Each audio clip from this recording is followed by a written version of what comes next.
Procrastination can really F up your studies, your progress, and ultimately your success, making it much harder or more stressful and sometimes maybe even impossible to achieve your goals. You're not alone if you struggle with this.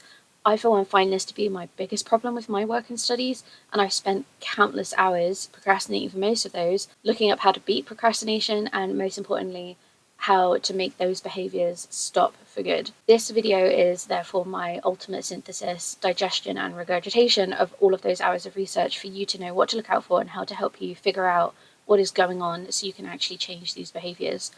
Now, if you don't know why you procrastinate or what it means is going on inside your head, it's going to be even harder to notice when it's happening. And you can only interrupt something that's happening if you're aware of it. The next step is to really honestly figure out what you're feeling and why, and then let it go in the sense of self-compassionate forgiveness, rather than shaming yourself or beating yourself up, which actually makes procrastination worse. It's important to understand the root cause, the real problem behind procrastination, what's going on psychologically. Understanding that is the key to tackling it and actually changing those behaviors by addressing what you need and want and keeping your eyes on the goal. This helps you move into a headspace where you can successfully challenge and change your thoughts and behaviors into more positive and affirming ones that are more likely to lead to your success. It's really important to know yourself, know your limits, and your motivations. These are going to be the tricks and the tools that you use. If all of that makes sense to you, great. But don't worry if you're asking, but how do I actually do those things? I need the steps laid out for me. That's what this video is for. So make sure you've got your notebook or your journal or whatever to jot down the points that are relevant for you or the things that make you think. And do feel free to participate in the reflection questions that I will offer. But otherwise, welcome everyone. Let's get on with Independent Study Skills Part 3. This is my short 10-part course to help you organise your schoolwork this year, or whether you're joining us in exam season, whatever. If you feel like you never know where to start, or you can't get started, or don't seem to be getting results no matter how hard you work. So in part 1, we went over how to identify study organisation and planning strategies by recognising the types of problems that you're dealing with. And part 2 elaborated on that with a focus on time management skills. Now, I may reference them a little bit in this video, and I'll try to explain everything so you're caught up without needing to go back. Everything is in chapters to make it easier to catch up in bits and pieces if you need to, but I can't go over everything. The description will always have all the links to the chapters and other relevant videos or bits of research or sources that I mention. Now, I strongly believe in setting our intentions and knowing exactly what we're trying to achieve before we get started, so every time I will be talking about the specific objectives that I hope you achieve by the end of the video. Feel free to skip. But you should begin to see and understand how procrastination manifests for you, know or think about some specific strategies to beat it and change your behaviour with a focus on feeling better in order to do better, and even go deeper into procrastination problems if you're really stuck to address underlying emotional causes and maximise productivity. Of course, I am a private tutor with STEM degrees in natural sciences, not psychology or therapy. I'm not a mental health professional, so please do consult a professional if you recognise that you are having more complex struggles and think that mental health problems might have something to do with it. Only ever take advice that resonates with you, leave the rest, and if you're not sure, always check with a professional first. Okay, let's break down this video. We have 3 main parts to the video: the understanding, the doing, and then the deeper problems that require more intensive strategies. My goal here is to be as broad as possible with specific details, which of course is quite a tricky line to walk, so I'm not going to be able to cover everyone's situation in just one video. If you want something more specifically talked about, just let me know and I can come back and do specific videos on certain kinds of procrastination. But there's so much of this content on YouTube, and procrastination is one of those problems that is so specific and unique. So my goal is more to give you the advice to seek out the specific, appropriate advice for you, if that makes sense. Now, as I said, we've got to start off with recognizing procrastination. So let's discuss some common manifestations of procrastination behaviors. Lots of sources on the internet will classify procrastination into different types. And really, you're more likely, I think, to land in multiple categories or types rather than just one, but they are at least a helpful starting point to start recognizing your issues. So I've linked below to a document from Indiana State Uni with the so-called 6 types of procrastinators with a link and a quiz to assess yourself.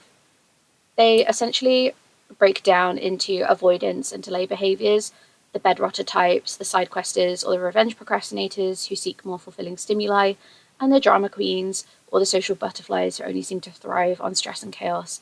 And if you watched part 1 of this series, you probably already know what type you are, because this ties into that scale of different mindsets I talked about, from passive perceiver to the manager mindset when it comes to project management or study skills. And obviously different mindsets will commonly manifest recognizable different behaviors, and this will change as our mood or our circumstances change. First, and probably most commonly, is the phone, our computers, our devices, games, whatever it is. They provide us with time wasting, doom scrolling, social media, all sorts of distractions, or any other activity we find much more interesting to pass the time than the task at hand. And sometimes this looks like taking on other chores or errands, focusing on tasks for other projects, or simply becoming overwhelmed with firefighting and having to respond to too many other priorities. It may be even less external and more internal, manifesting as rumination, or maybe you sit there clock watching, or doodle, craft, tidy, sing, exercise, fidget, fuss over something, engage in something that is essentially an anxiety or stress coping strategy. Another form is displacing your responsibility. Now, I've summed this up as the asking for help behavior. But of course, asking for help is not a bad thing. None of these behaviors are truly bad. They're just not always necessarily actually helpful for getting the job done. And sometimes you're asking for help because you don't know what you're doing or don't have what you need, and you decide to delay working on the task until you have the help arrive. Or it might be that you're using it as some form of self-fulfilling helplessness to avoid doing a task. This can apply, or is even worse, if you do need help but you aren't asking for it, or if you delay asking for help until it's too late or until the last possible second. I am definitely terribly guilty of this one. And this is similar to making commitments that you know you won't keep, or that you'll struggle to keep, but there will be some reason why, so you don't have to blame yourself or your procrastination behaviors until it's too late. This might manifest as deciding to start after the next video, or when the clock changes, or that you have to deal with some other urgent priority first and then you'll get back to it. You're making promises that you know your future self is not going to keep, doesn't have to keep, and probably won't keep. And again, you've got to apply some discernment here as well, because if you are keeping those commitments, then it's not the procrastination behavior that I'm specifically referring to. Setting yourself intentional breaks and rewards can be a really good thing, as we will see later. And of course, I already pointed out the common theme for all of these behaviors is that they are ultimately some kind of response to an inability to cope with anxiety or stress feelings. And this might be because the task is stressful, or because recognizing that you are procrastinating is stressful, or because of the consequences of failure or delaying. There's usually some kind of stress involved.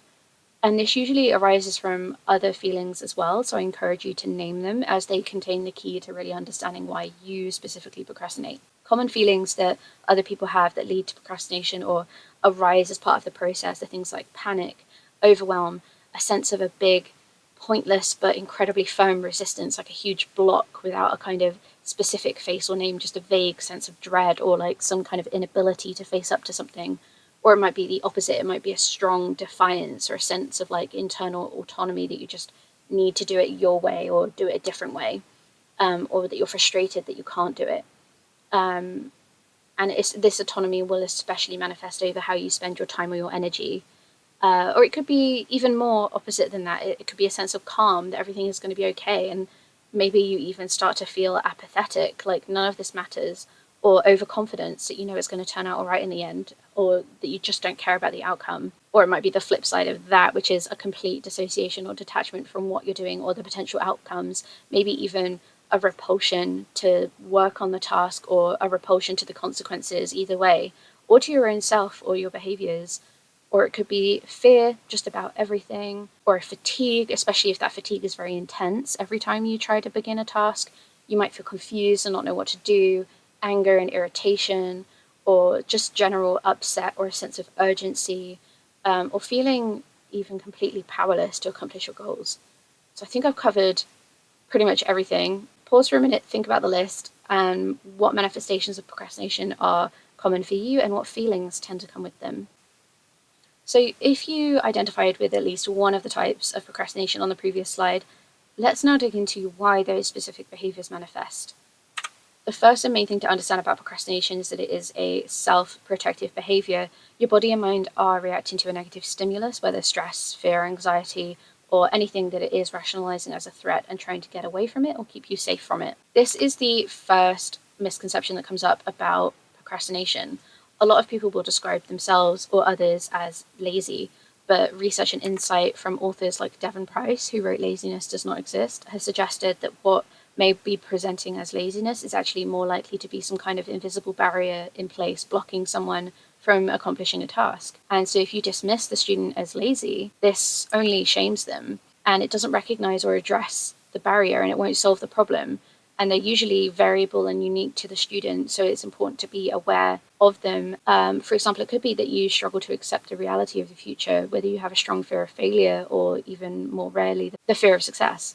Sometimes we self-sabotage and hold ourselves back because we're not sure that we deserve or are capable of handling the outcome, and this could be conscious or unconscious. It could be something that you have to do. Whether it's schoolwork, revision, the concept of doing an entire course at all could be causing distress enough to outweigh your capacity to tolerate or handle that distress, leading to increased stress and anxiety. And our reactions to high levels of stress and anxiety without resilience or coping skills often tend to be counterintuitive and counterproductive, which is really frustrating. It can manifest as detachment or disconnection or a lack of motivation, which again could be presenting as laziness, but really and kind of equally, it's a detachment from the outcome to the actions in the current moment, causing that disconnect and that struggle with motivation as a result to the body just needing you to not feel that high level of stress and anxiety anymore. And obviously, all of this stuff happens because our bodies are ultimately complicated machines with a fairly simplistic intrinsic motivation: survive, sleep, eat, stay safe. Like when you're hungry, you start to notice it. The hungrier you get, the more uncomfortable you start to physically become. So the consequence of not doing the task, eating, will lead directly to an unfavorable or uncomfortable outcome, which is easily resolved by doing the task.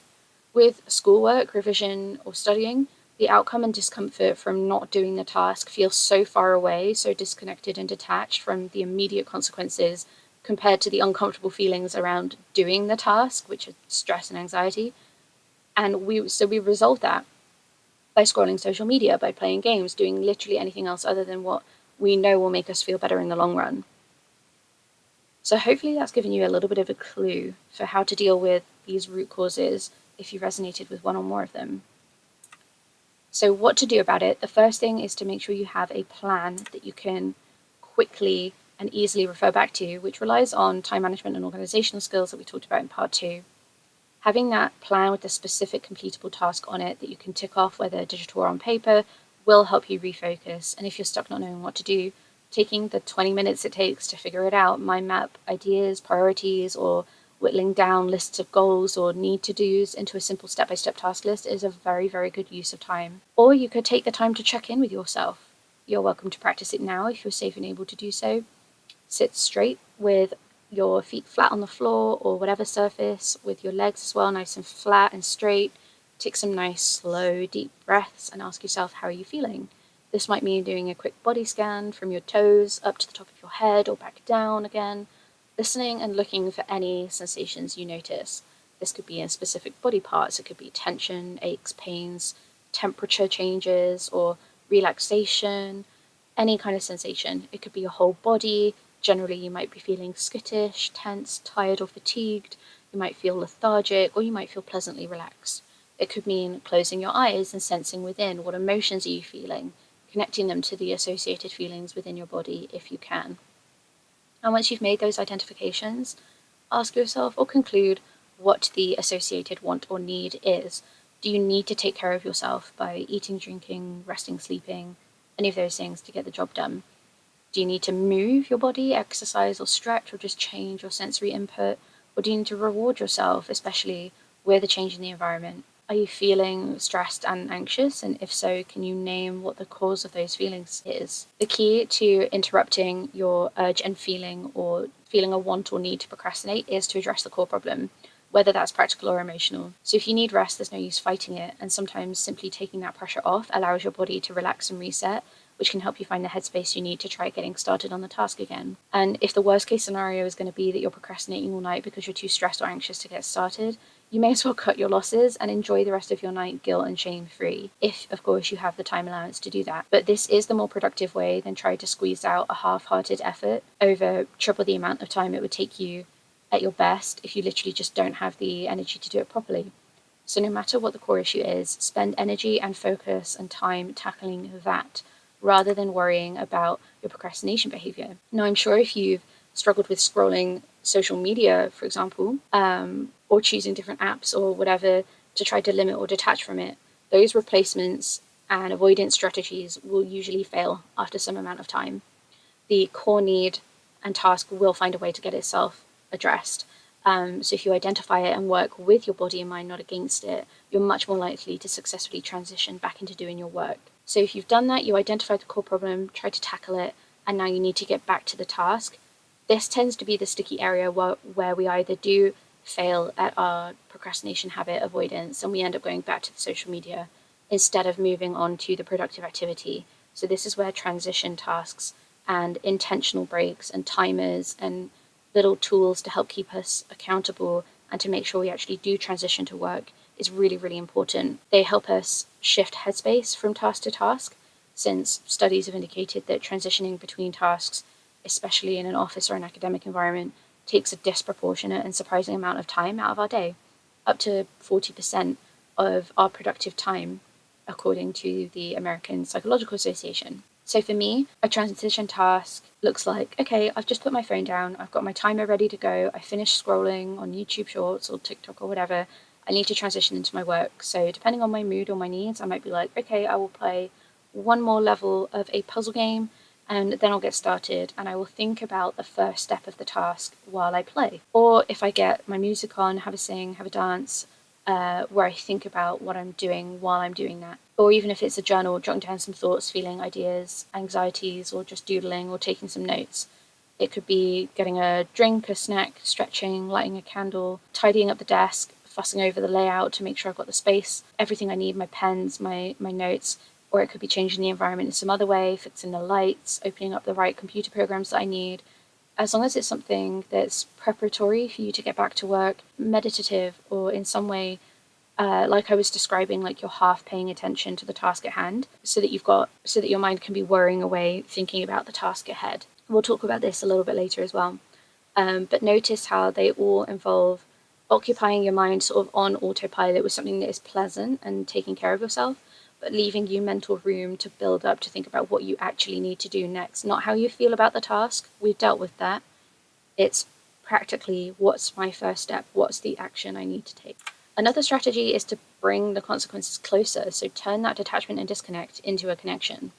This does need to be used cautiously, as people will tend to use it to use fear-based control or like punishment. That's not what I'm talking about. For certain people, bringing the consequences closer is invaluable as a technique to help them beat procrastination. This could be something like body doubling, something that neurodiverse people do to share energy and motivation between each other, like the feeling of it being easier to read or study if you're in the library or in a cafe because everyone around you is kind of getting on with it, doing their own thing as well. It's that like collective group energy to get something done. This helps keep you accountable, since you don't want to let your friends down or be the distraction or be the only one failing to show up and get the job done, you know. Another way is to introduce measures and metrics of what you've done with some kind of pass-fail system, or something a bit less dramatic than that, but some kind of measure or affirmation that you've done the thing or that you haven't done the thing. That just bringing just enough of a little bit of pressure or a sense of consequence, like using incentivization and consequences, as long as it's not a punishment. And again, this is not a technique for beginners, and I would advise that you try literally anything else before trying this, because it's really, really easy to develop an unhealthy relationship with grades, with passing and failing, with measures and performance metrics, and any arbitrary shame-based method of trying to control behavior. It's a flawed premise. So if you know vaguely how much work you need to get done in an amount of time, instead of counting down, that like ticking things off a list, maybe just shifting how that's framed a little bit. Create a space for a list and count up how much work you've done to see if you hit the goal. This can make something like a counting-based consequence much more positive. But if all else fails, just ask for help. That's always okay. If there's something you need, that sense of consequence, that accountability, or some resource or a break, or even just a vent to help figure out what you're feeling and what to do, it saves time to just reach out and talk to someone. So sometimes if I'm feeling unable to get started and something's aggravating or bothering me, I just need a good rant or a vent about it for a few minutes. and then I feel unburdened and I can get on with my day and the job I need to do.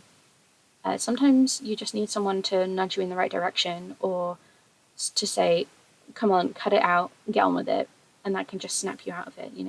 Make sure as well that you've got all of the tools and tricks and plans that you need that work for you. And of course, it's always okay to chop and change between ones. What worked yesterday might not work today, and what works today might not work tomorrow, whatever. You have to get creative. You've got to innovate.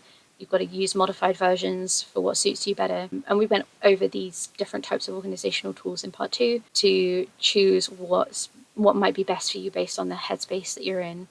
So someone who struggles with doing the thing doesn't necessarily need to keep rescheduling activities over and over again. They need to actually incentivize or make it easier to start the activity. As long as you remember that it's important to not shame yourself, treat yourself with compassion and kindness, because remember, at its core, procrastination is about addressing a threat or avoiding a threat. So if you're horrible to yourself, you're unlikely to make your body feel less threatened. Being self-forgiving, kind, and affirming can help shift you emotionally into your body and mind feeling safer, so that they can work together rather than against one another. Something that helps me a lot is saying, come on, Jolene, what do you want to do at this time? You know that you want to do this work. You don't want to faff around on YouTube all the time. And sometimes if you can't help feeling nervous about doing something, you just have to face up and do the thing nervous. You just got to go for it. You've done it hundreds of times before, you can do it again. And that empowers me to go, yeah, I can do it, and just get on with it, rather than shaming myself or punishing myself or saying unkind things to myself, like feeling nervous is silly and irrational and I should just stop being ridiculous and lazy and just get on with it. I just simply note that those thoughts indicate that I am in a stressed or a threatened headspace, and I need to calm down and focus intentionally on some more self-loving attitudes, and that usually tends to help. Now, after that bigger, broader list of all the different types of ways to beat procrastination, I'm going to break down in some more detail the top 3 things that I think students get wrong about trying to be productive. So the first is lists. Now, I've already mentioned them a few times, and everyone knows that making lists can be helpful, but do you know what really makes an effective list for you? If you've tried and failed at using lists effectively before, please don't write it off as a possible tool for you. Maybe you just didn't use the right kind of list for you. I've linked Goblin Tools below, which is a list-making website, which is really handy if you struggle to break tasks down into like single steps, or to know what needs to go on the list for you to complete a goal. Really, really helpful. But here's what, in my opinion, makes a good list if you struggle with procrastination. So the list has to be short. It has to be one task or one step at a time. Right, so over here I've said study maths. That's not a single step. You need single step actions. You need to reward yourself for completing the steps. And it needs to be intentionally focused on just one goal, right? So not study maths. There's lots of sub-goals that could be under that. Study for my exams, that's way too many goals, right? The overall goal has to be focused. And you have to refresh your list for each study session. The lists should not be too long, scattered across too many different areas of goals, or like areas of life, so chores and whatever else. It should be focused not too heavily on the order, but on the level of simplicity. And don't make each step too complex. And don't continually add to it or recycle old tasks that you keep ignoring. I am so guilty of doing this, but it makes you less likely to complete your to-do list. It is okay to use different lists for different purposes, where you do just like chuck out everything in your life that you need to get on with, and then categorize it and sort it out into focus lists. This is often referred to as a capture list. So that will have everything from your household chores, your errands, your doctor's appointments, as well as your study goals and whatever else you need to do, versus a to-do list, or a chunking or a task list, which is focused on just the one goal. And then you can break that down even more into a specific goal. So I've got here 3 goals for studying maths. The first one is review class notes. That in itself might be too multi-stepped for me to get started. So underneath, I've broken that step down into 3 even more specific steps. Load up the notes, highlight and annotate the notes, rewrite them neater. That would be a complete review of the class notes. And then it's much easier when I'm doing my transition task to think about, okay, I need to load up the lesson notes. I could even go and load it up while I'm faffing around on my phone. And then when I'm ready, I know that the next task, okay, I need to highlight and annotate. So I might make another transition task to be get out all my highlighters, get some paper or my digital tools for annotating on the notes digitally or in my book or whatever. And then you're much more likely to actually start the task. Now, other useful lists of other things, because I use lists for everything. So if you struggle to think of like, I don't know how to reward myself for doing certain tasks, I don't know how to write positive affirmations when I'm feeling nervous about doing things, have a list of positive affirmations that you think of when you do know what to think, or spend some time making a positive affirmations list in your journal or on a post-it or whatever by Googling what are some positive affirmations and just keeping the ones that resonate with you. Or lists like this, if-then lists. So if you're stuck doing this, doom scrolling, gaming, feeling anxious, stuck, tired or sad, then do this instead. So have a little replacement activity. So if you notice, as soon as you notice you're doom scrolling, that's your cue to then be like, okay, I should text someone instead. The less time you have to spend thinking about what you should be doing, the more time you have to actually focus on changing the behavior. So if everything's already written down for you, you only need to do it once unless you need to update it, then you're more likely to actually follow through. You have the brain power to focus on getting the job done. Okay, so I've mentioned incentivization a couple of times as well, and I wanted to spend a couple of minutes going into more detail on it because there's just so much advice out there about punishing yourself or rewarding yourself or using extra pressure or trying to get the pressure off without actually telling you how or what not to do. So lots of students of mine in the past have told me that they don't know how to incentivize themselves or reward themselves for doing their work, or that they don't even think about it. But proper incentivization can be the difference between a successful study habit and a healthy relationship with your studies versus hating it and finding it stressful and detrimental to your well-being. Because the reality is that it should not feel like an endless nightmare to do your schoolwork or uni work or whatever. It should feel like something you genuinely enjoy, or that you at least have a relationship with your work where you feel good because you're working towards your larger goal. Incentivization doesn't have to be that intrinsic though, and it could be extrinsic and quantity focused. So like if you achieve X number of tasks, you hit your goal, and so you get a reward like a treat or some time doing what you want, like a video game or whatever, gamifying your studies a little bit. And this is the typical way that people think of rewarding themselves and incentivizing themselves. But it's not the only way. What matters is that it has to feel rewarding to you. So think about some times where you felt particularly motivated or rewarded by doing something. What was it, and why did you feel that way about it? What was it that made the thing rewarding? Whatever you thought of, I hope it triggered those happy chemicals to be released in your brain. And in an ideal world, that would come from just accomplishing the task or doing something you set out to do and doing it well, or from simply ticking off the task on a list that you've made. And if that works, great. But what's important is that it's bringing consequence of doing or not doing the task closer to the present moment. For me, I relish a challenge, so I am incentivized by seeing how many papers I can read in a given time, or how many 20-minute slots of work I can do in an evening that are completely focused. How many podcasts can I finish over the course of accomplishing an overall goal? I make it about quantity, but in a way that feels fun and rewarding without feeling like I'm rushing or that there are consequences for failing to meet any thresholds. It just gives me that rush of accomplishment when I do more than I did the day before, or more than I expected based on how tired I was feeling, or like, oh, if I just do another hour of work, I'll finish this really interesting podcast that I want to finish, or whatever, you know. And rewards don't have to be financial, time-based, or like material object-based either. It could be about getting your friends and family involved. So say you finish all your tasks that you've laid out for the week, you can celebrate at the end of the week by hanging out and doing something that you want with your friends. If you love playing a video game, for example, but your friend or partner isn't that into it, see if they'll agree to play it with you. Sometimes it's explicitly about reminding yourself of the positive cause and effect chain that happens the more you put work in. Whereas an anxiety spiral might say, if I don't do this task, I'll get lower grades, I'll fail, I won't get to go to uni, I won't get the job I want, blah, blah, blah, doom and dread. But the positive chain might go, if I do this work, my grades will improve, I will be more confident, I improve my chances of getting into uni, I'll have the best possible start for a career.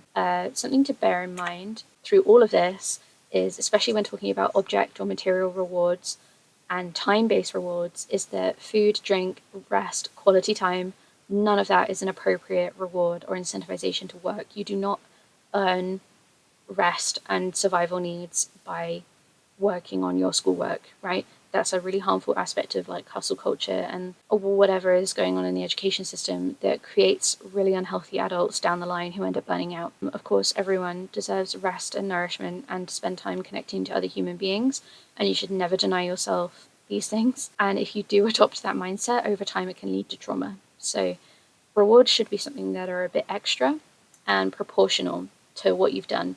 So, for example, completing your homework questions for the day doesn't mean you therefore should go out and buy yourself a new gadget. But if you have really been struggling with a specific bit of homework and you do finally do it, maybe that means you get to watch the movie you've been meaning to watch for ages but have been putting off. But if completing all your tasks for the day was a foregone conclusion, maybe you just have the satisfaction of ticking it off and having bragging rights to congratulate yourself and feel accomplished and stress-free at the end of the day. Like maybe that's the proportional reward that you get for it. But if you are still stuck with coming up with what incentivizes you, ask yourself more about what motivates you to end up doing the things that you do actually end up doing. Is it because these things are necessary, like chores or making dinner or showering, something like that?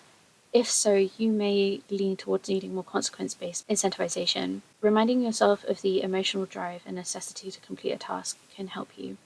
Or maybe the deeper drive, the big why that connects to your ultimate mission or lifelong goal.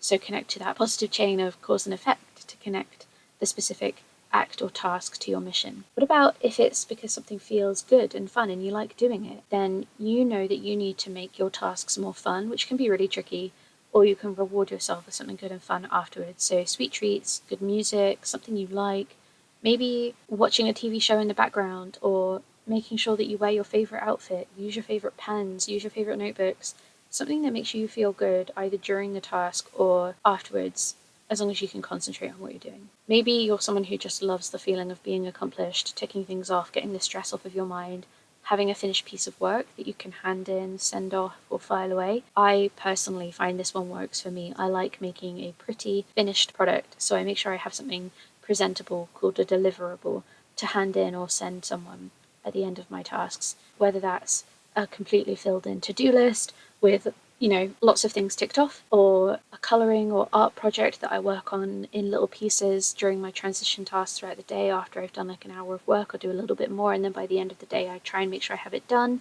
and then I've got like a pretty physical manifestation of a thing that shows how much work I did that day. Or whether it's a figure or a diagram or a piece of writing I've been working on, like the actual work product deliverable that I've been doing, something that represents like a little trophy for my day, because I have a magpie brain and I need something shiny and pretty to tuck away at the end of the day to feel like I accomplished something. But remember that it won't work this way for everyone.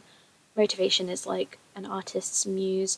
She is elusive, she's mysterious and ephemeral and difficult to make into something reliable and substantial that we can grasp hold of, and it won't be the same for everyone and it will change. But even still, mental health conditions are a really common reason for someone to struggle over a long period of time with motivation on a chemical and psychological level.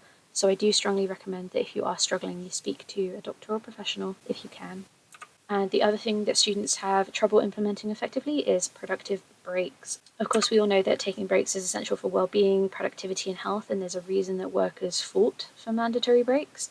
Our bodies, our brains, they need time to switch off to process all the junk that we've been doing and learning, and we need time to just physically rest and recharge as well. What's less commonly known is that there are 7 kinds of rest. I've linked to Calm's website, the meditation app or whatever. I don't use the app, but this has an interesting list of examples and breaks down the 7 kinds of rest pretty clearly. They are social, creative, sensory, spiritual, emotional, mental, and physical. It's important to balance each of the different kinds of rest that you get, but obviously you may lean towards needing more than one of the other. And also that this varies throughout the day. What you need varies throughout the day. Think about when you usually take breaks and what you usually end up doing. What kind of rest is this going to be, and how might this change throughout the day? So for me, I end up needing more creative, spiritual, or emotional rests in the morning, things like reading, colouring, journaling. But towards the end of the day, my breaks tend to be more sensory, more physical, more social and mental. If you're not sure what to do and just grab your phone every time you have a break, consider changing it up and doing something else that I've suggested here, or something that you can think of. Something like going outside, but doing so mindfully, listening to the wind, the trees, looking for birds, spend time cuddling with a pet, learn something new, like a Duolingo lesson. I had a brief period of time where I was doing Duolingo lessons for my breaks. Meditating is really good, or chatting with a friend, doing something more active, but make sure you set a timer so that you don't get carried away.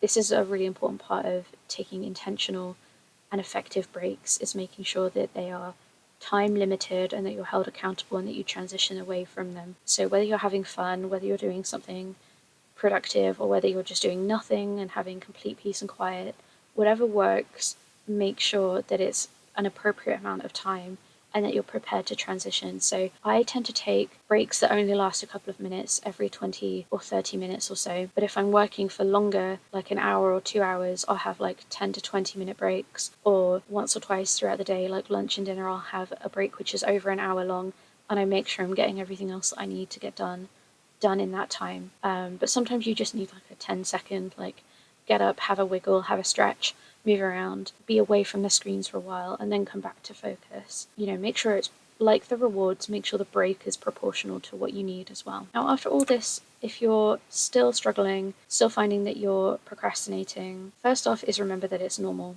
and natural to procrastinate. I am yet to ever hear of someone who is 100% efficient and productive at all times. And I would encourage you to reframe thinking about procrastination as this negative waste of time, as rather consider it as self-imposed rest, unproductive rest if you want to be particularly ungenerous. But think about the reasons that it would be unproductive versus how I just described the rest that you need to take, right? If you change how you rest, you might change how your body or mind feel about the need to keep imposing this rest upon you or to keep you distractible. But if this is still a chronic problem and you can't stop, it might indicate that there are deeper emotional issues going on, or that you need to try different methods or tactics. Whatever it is, I would recommend that you speak to a doctor or therapist or whoever, some professional, to keep trying to figure out what's going on. These things take time to develop, and the sooner you start working on these things, the sooner you're more likely to start seeing change and having positive outcomes. None of this is anyone's fault specifically. You can't just willpower and discipline yourself into stopping a procrastination habit if there's something else going on. The thing about our bodies is that they tend to default to set patterns and habits, like we go on autopilot, and interrupting and even just noticing that we're doing it can be really difficult, and that can take dedicated work and persistence to figure out as a skill. And if you tend to procrastinate, you're also likely to procrastinate the work that you need to do around stopping procrastinating. So it becomes this endless spiral of having all these burdens and pressures on you to try to figure everything out. But that's just completely normal. I would rather that at this stage, if this is what you're struggling with, that you focus on interrupting thought patterns rather than trying to immediately replace procrastination behaviors with new behaviors.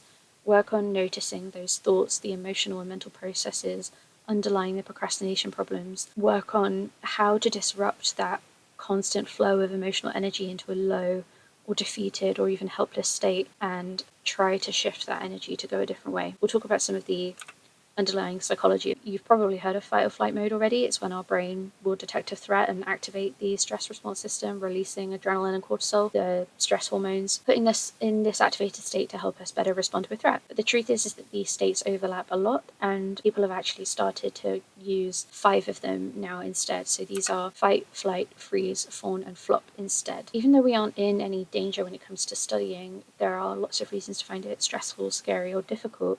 So the brain responds to that set of emotions just as it would to any other threat that makes us feel that way. So this manifests in all the kind of behaviors we've already talked about, but this is kind of like a deeper or more persistent, broader pattern of behavior. The fight is obviously more of a resistant reaction. It's more confrontational. It's more likely to result in revenge procrastination. But I would encourage you to ask, are you actually just self-sabotaging? Is there a way to put all of that fight energy to good use? Why does your body need to fight what you need to do?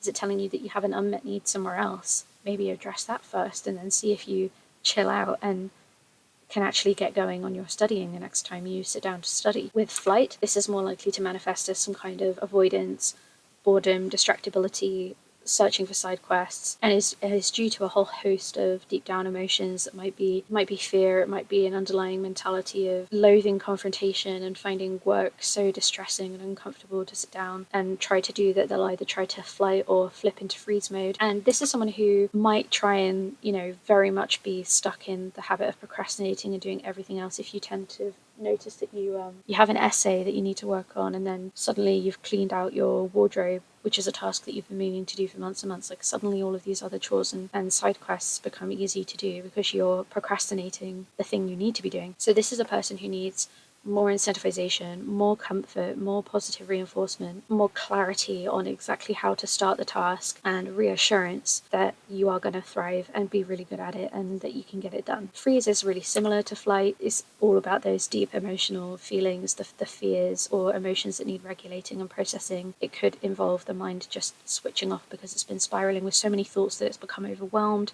So this is someone who will seek soothing behaviors and need stress-relieving activities, but remember that doom scrolling and things like it don't actually help us feel rested or feel comforted. We need to ground, we need to interrupt that state, actually work on comforting ourselves and positively reinforcing ourselves and relaxing, most importantly, in order to build up the sense of safety and confidence in going back to work. But don't be discouraged if none of these are instant fixes. Obviously, they will all take time to work. They will all take some kind of experimentation. You've got to find which of these works for you. I'm just making some generic suggestions. Most important is the ability to interrupt those thought patterns. Regardless, that will help with all of these, like we said. Anyway, fawning is similar to freezing in that noticing that you're in this state can be quite tricky, and so interrupting it can be really tricky. This is the people-pleasing state. This is the smile and wave, hope they don't notice state. It's someone who struggles to say no, takes on too much, or someone who's so confused and unable to think for themselves that they rely on help and being told what to do next, with no independence and no self-confidence.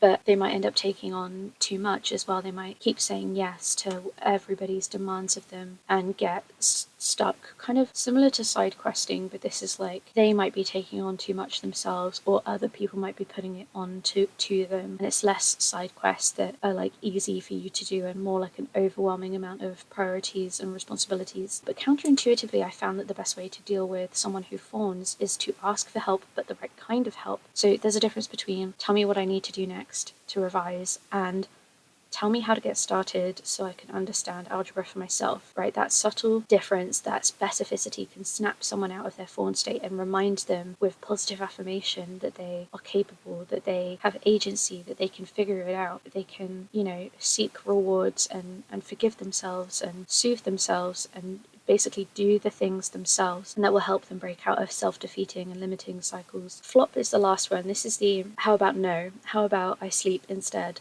Mode. This is the ragdoll mode. The body's gone limp, your brain's switched off, it's gone on holiday and left no note. It's a complete lack of motivation and interest and seemingly no emotions about the task at hand at all. But of course, this might be someone who gets an F on a paper, acts all bravado and tough about it, but really inside their stomach has dropped and they're devastated. But they will immediately disconnect from that feeling and act like they don't care. Or they may even genuinely feel no care, even though a second ago they were completely overwhelmed. And this may be a trauma response to having faced failure or something else scary, or just feeling that petrifying fear of the potential of failure that they just can't, their body and their mind just can't acknowledge it at all. And so they move on, they disconnect, they dissociate. This can be difficult to work with because it may end up producing this reaction of not caring, whether they do or don't. Changing this is kind of, you can't force someone to care about something they don't care about. And if someone does care about it, but they just can't seem to get their body and mind to connect to that, this takes some serious therapeutic work, right? My recommendation for this is consider the options and the consequences. This is connecting the consequences to the present moment and to the task, whether that's focusing on the positive cause and effect chain, making that really clear, or whether it's, okay, so you don't care, so you're not interested, why don't you quit then? Plenty of people can quit and leave school, give up on their course, go do something else that you actually do care about. What are the options? What actions can you take so you can move towards something in your life that you do care more about? And see where those, it's just a thought experiment, it's just a question, see where it leads. It's not saying committing to anything at this point in time. If that doesn't really work, the other suggestion I would make for this is find a way to safely ground yourself, connect with your body, and not necessarily feeling all of the emotions, just being present with your breath, being in touch with yourself and noticing what you're feeling. And it doesn't have to mean being, sappy or sensitive or anything. It just means that you're aware and honestly in tune with what's going on inside you in the present moment. But again, like I said, any of those tactics will work for any of them. It's all about noticing, understanding, and then shifting that energy. I hope that at least one of these suggestions has resonated or inspired you to try something else. Just try one of these things next time you find yourself procrastinating. See how it goes, see what you learn from doing that. But we're going to talk in some more detail about self-forgiveness, which is something we could all do with practicing more, as it can be the key to breaking out of self-sabotaging habits, even though we aren't taught these skills, and they are so helpful in so many areas of life. Emotional regulation, being emotionally in tune and self-compassionate is fundamental for growing into a healthy, mature relationship with yourself, with other people. And you may already have even been working on these skills, not in an academic setting, but I'm going to start with some really basic suggestions for you to try and relate it to your studies, to procrastination. So first of all, use these either as a journal prompt or just a thought experiment thinking about it. What would you say to a friend in your situation? So understand the situation, consider what you would say to a friend. Would you be unkind?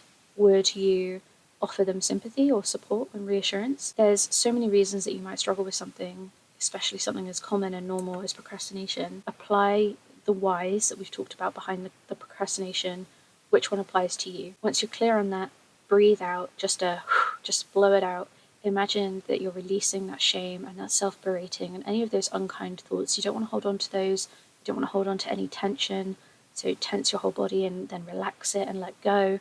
Feel that sense of release and remind yourself that self-limiting beliefs and beating yourself up are not going to help. So you want to let them go. And then finally, wrap that up by saying some kind, affirming things. Write them down, whatever. Tell yourself that you're capable, that you can do things on time, that you can complete a task. Whatever it is you want to believe about yourself or to be true, just as if you were your best friend's cheerleader or hype person. For the majority of people, repeating a mantra of things that we want to be true about ourselves can be the first step towards actualizing these things. We can all do our best, whatever that means in any given moment. And that should always be good enough. However, guilt and shame are really poisonous, they're really insidious, they're really difficult to work through. So to push through some more of that guilt and shame, ask yourself seriously, what are these thoughts? What are the thoughts associated with the guilt and shame feelings? Can you list some of them? How do those thoughts make you feel when you say those things to yourself? What actions do they tend to motivate? Are those actions helpful or unhelpful? The clearer you can be about connecting those feelings and thoughts to the specific actions, the easier it will be to notice when those feelings are manipulating you into a state of helplessness and hopelessness that isn't productive or helpful. And then to really push yourself into moving beyond self-forgiveness but also self-accountability is to accept full responsibility for your past, your actions, your choices, your thoughts, your feelings. They may not have been, or the circumstances may not have been your fault, but you can acknowledge the things that you were responsible for, the choices that you made and the feelings that you felt, and that now you're moving on. You can express remorse for what could have gone better or what didn't work well, but express understanding and empathy and kindness for yourself for why things went the way they did and why you made those choices. You did the best with the information you had at the time and the circumstances you found yourself in, and now you can be motivated towards positive change. And then make amends. Commit to that positive change behavior. If, no matter what support or help or opportunities we have, if we aren't holding ourselves accountable with love and with grace, we just won't grow. If we try to hold on to guilt and shame to try to motivate us to change, it just will not work. You'll end up back in those habits, and that can lead to some really dark headspaces. The fastest way to get out of them is actually to be kinder, not to be more unkind. And last bit of sort of more in-depth specific advice is intentionality, ritual, and transition. I mentioned transition tasks a few times. Intentionality, ritual, and transition are the holy trinity of productivity and manifestation.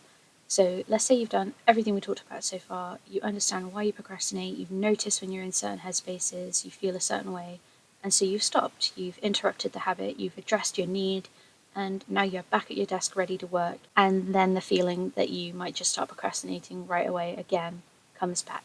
So now what? This is when the skills of intentionality, ritual, and transition show up. It is no good teaching you how to beat procrastination without teaching you how to turn it back into productivity.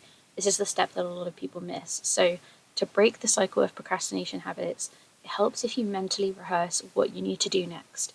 Think about the tiny steps involved in shooting an arrow at a target. The archer has to nock the arrow. Like a ritual, they've got to raise the bow up, they've got to increase the tension in the string of the bow, they have to see where the arrow is going to fly to hit the mark by aiming, and then they pull back and release following through the shot. It's very, very ritualistic. Intentionality represents those micro decisions that happened, choosing the target, visualizing the aim, seeing the arrow hitting true, and pointing the arrow where they want it to go. It's knowing what you want to do, why, and then making that commitment to follow through. The ritual step is the set of actions or the single action that will follow through on your intention mindfully with consciousness and presence. You're aware of how your action follows through on your goal, and it may follow a specific set of pre-planned steps carried out in a specific order or in a specific way. Transition is the in-between, the liminal spaces in between each step, each action, each thought. Transition crosses you between thresholds, moving your attention from one thing to the other, and using transition times between tasks, actions, and feelings with awareness and intentionality can be extremely powerful to keep you focused and productive when you would otherwise just default back to the procrastination habit. I spoke a little bit about these types of transition tasks earlier, but to recap, they should help you address any needs you have while keeping your mind open and able to start thinking about the tasks that you're able to throw yourself into while being rewarding, functional, and intentional. So you can keep your mind focused on what you're doing next, keeping yourself busy, feeling good about what you're doing. And you may have struggled with any or all three of these components, but you can focus on practicing all of them to improve your chances of success. Say I need to revise for a test I have coming up. My intention is to study. Sure, that's not very specific. That's like saying I want to hit the target. Great, how do I actually do that? So I get more specific with my intention. I will spend at least an hour per topic every day between now and my test, and I visualize myself at my desk with my textbook, my computer, my notebook, everything I need to study.